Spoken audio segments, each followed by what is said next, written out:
I'm Artemis Javanshir. And I'm Persis Driver. We are the Fezana Religion Education Committee.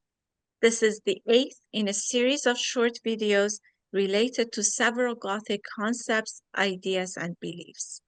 We hope these short yet powerful conversations become the catalyst to inspire you to dive deeper into understanding Zarathustra's teachings. We are here with Dr. Kekidada Chanji, who has extensive experience in leading Gathas studies discussions and who will be leading us in this series.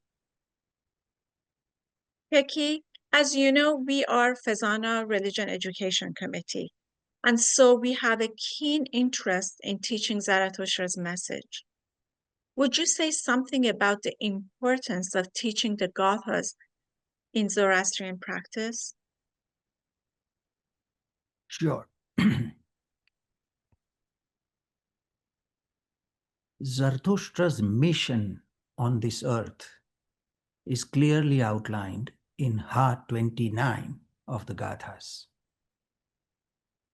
Mother Earth is suffering due to mistreatment by humans. Kavis and Karpans are the main perpetrators who are inflicting suffering on ordinary workers, on animals and nature. To simply destroy these people would not solve this problem because they would be simply replaced by others. The root cause of that situation is ignorance. No one seemed to know the laws that govern the universe. Imagine if people did not know the law of gravity. Then someone may try to walk across over a terrace of a building into the open space, fall down and get hurt or even die. Once people see what happened, they will realize how gravity works and they will refrain from doing this again. It's simply a matter of dispelling the ignorance. People in Zarathustra's time did not understand how the laws of Asha and consequences actually work. So the evildoers believed that they can get away with wrongdoings without ever experiencing any consequences. They needed to be reminded how these laws work. And more importantly, they needed to be convinced that the consequences are real and they are going to catch up with them at some point in future. Once they understood this, they would refrain from continuing their harmful behavior. So Mazda needed to send a wise, fearless, and compelling teacher who could remind people how these laws work and, more importantly, convince people about the reality of these laws. Zarathustra was such a teacher. Changing deeply embedded paradigms takes time. So it took Zarathustra many, many years to find a handful of disciples. But he did not lose faith. In verse 4 of Heart 28, Zarathustra says, Yavat isai tavacha, avat sai aishe ashahya. So long as I have will and wield the power, so long will I teach mankind to strive for Asha. This verse clearly defines Zarathustra's mission to be a spiritual teacher. To fulfill this mission, Mazda gives him Kshatra, the spiritual power of the Lord that is given by Mazda to people who do his work. time passes and people forget what they once knew. So, in every age, we need teachers to remind people what they have forgotten. Not every age is blessed with a divinely inspired Ratu like Zarathushtra. So, the task of teaching needs to be done by ordinary people like us who are sincere disciples of Zarathustra. Gathas tell us, those people who aspire to be teachers, Gathas tell us, first learn the wisdom contained in the lines of the Gathas. Then translate it into your own life. And finally, share it with other people. It is very important to understand that unless we have tried to practice Zarathustra's teachings in our own life, we cannot be convincing teachers. Zarathustra did not limit his teaching to a select group of people. He shared it with whoever chose to come and listen to him. Similarly, the priceless wisdom contained in the Gathas should be shared with all true seekers, regardless of their birth or current faith. So, Keki, then this leads us to the question that we often encounter, and that's the issue of conversion. How do you think about this topic? With some caution. Hmm. I believe that we should refrain from inducing people to leave their faith and become Zoroastrians.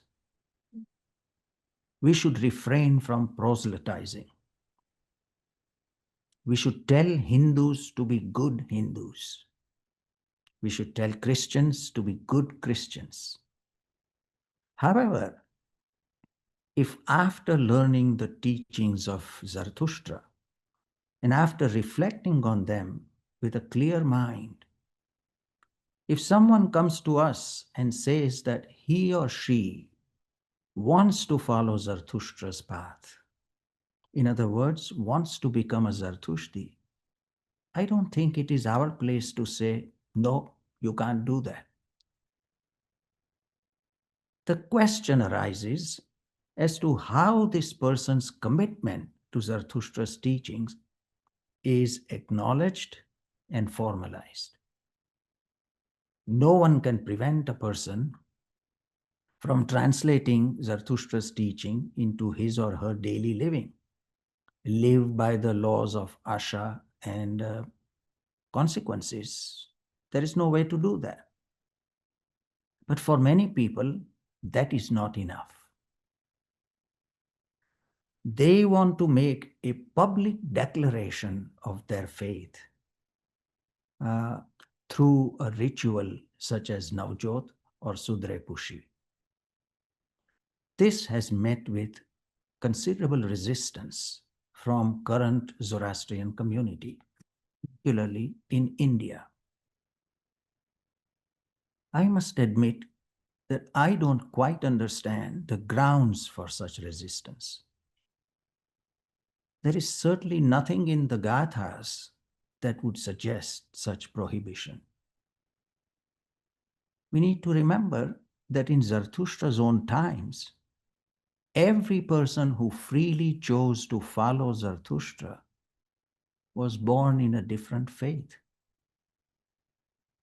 I think Zarathustra would have been appalled if some people who wanted to accept his religion were turned away by his own followers. So, what do you think are some of the objections against conversion? That's a good question. I don't think I can capture all the many objections that I have heard over time, but I'll just comment on a couple of them. Sometimes a promise made by the priest who came from Iran to India to the ruler of Sanjan, Jade Rana, not to convert local community to Zoroastrian faith, is mentioned as grounds for not allowing conversion. I don't know if this story is real or it's a kind of legend, but let's assume that it is real. Surely the intent of that promise was that we would refrain from active proselytizing. We will not induce anyone to leave their faith and become Zoroastrians. But as I said before, I don't think it prevents us from permitting someone who freely chooses to be a Zoroastrian and practice the way of Zarathushtra from becoming a Zoroastrian. So I think that's how I interpret that particular restriction. The other issue that is very often mentioned is grounded in a confusion between religion and community, between Zoroastrianism and Parsis. There is a very real issue, a very practical issue surrounding accepting anyone as a Parsi, because the real estates that were established by some of the generous philanthropists in cities like Bombay are very valuable, and they were intended by those original benefactors for Parsis. So there is some hesitation in admitting anyone into the Parsi community. I think we need to somehow figure out how to honor the intentions of the original benefactors without having to say no to anyone who becomes Zoroastrian, who wants to become Zoroastrian and practice Zarathustra's teachings. This is beyond the scope of this talk or my own capabilities, but I feel some group of people need to figure out how to separate religion from community issues. I think, as I said, there are other objections which we will not get into. I understand the great sensitivity that surrounds the issue of conversion. I don't wish to disrespect anyone's deeply held beliefs and feelings. But we should be willing to discuss this issue openly and respectfully. Some of you might be skeptical and say, this has been tried before and we have gotten nowhere. To them, I will quote what Mahatma Gandhi told Acharya Kripalani in regards to one of his objections. The first thing we need to understand about history is that just because something has not taken place in the past does not mean that it cannot take place in the future. Thank you, Keki, for having these informative overviews about Zarathustra's teachings with us. As a thriving and relevant religion, we are happy to have had the opportunity to share these conversations with the greater community. We welcome your questions and hope these conversations will encourage the listeners to further learn about Zoroastrian culture, religion, and tradition. Thank you, Keki. You are most welcome. Thank you.